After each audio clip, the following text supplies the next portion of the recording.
So Nick, very nice meeting you. Congratulations on the show. Thank you so much.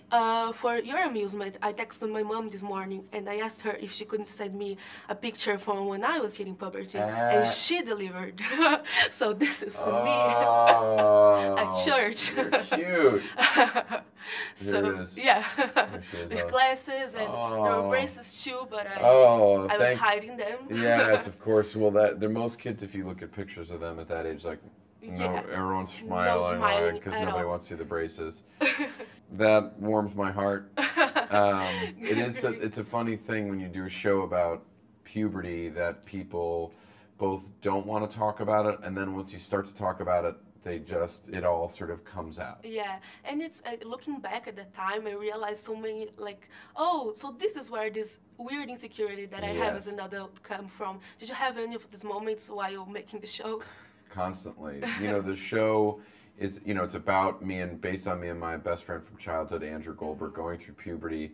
But really it was about him going through puberty. He hit puberty very young and was like growing beards in middle school. And I did not hit puberty young.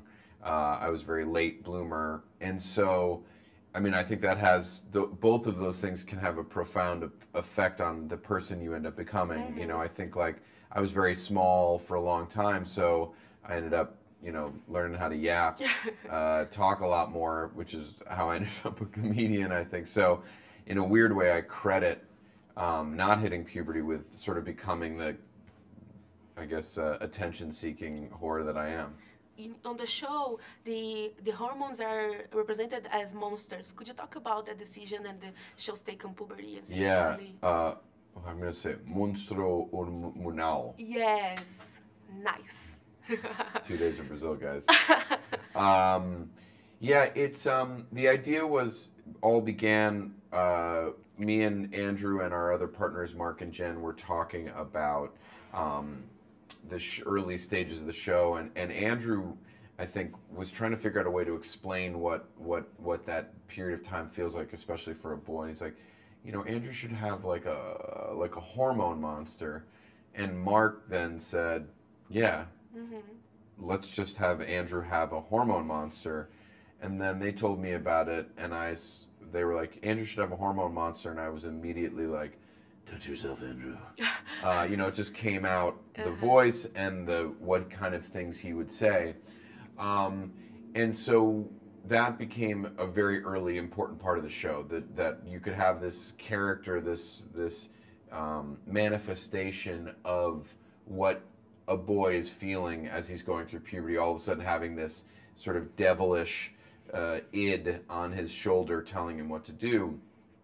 And then as we developed the show, we realized that our girls should have a hormone monstress, and she's introduced in the second episode when Jessie gets her period. And the hormone monstress is more complicated than the hormone monster. She provides and encourages the girls to have a wider range of emotions than the hormone monster does with the boys. And I think that's, as we wrote the show and talked to the women in our writers' room, it was just it's a more complicated being, and I think we were interested in exploring both of those. Right now, we're going through this huge conservative wave in the world, the U.S. and here in Brazil as well. And I feel like this speech of not being really open about gender and sexuality, especially with children and teenagers, is a huge one. Was that something that you took into consideration while making the show? Yeah, we wanted to make a show first and foremost that was funny, but because it's about puberty and kids at this particular age, we wanted to create a show that would give kids and parents and everyone in between a chance to talk about these things that are happening to everybody.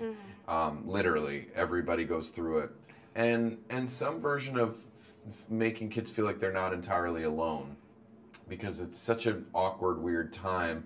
And the idea that you'd watch a show and be like, oh, okay, I know this is a show, but I guess these guys went through this, or these feelings of insecurity or rage or sexuality, different preferences going. Like, we wanted to create something that kids could watch and feel good about, or at least feel like they weren't alone.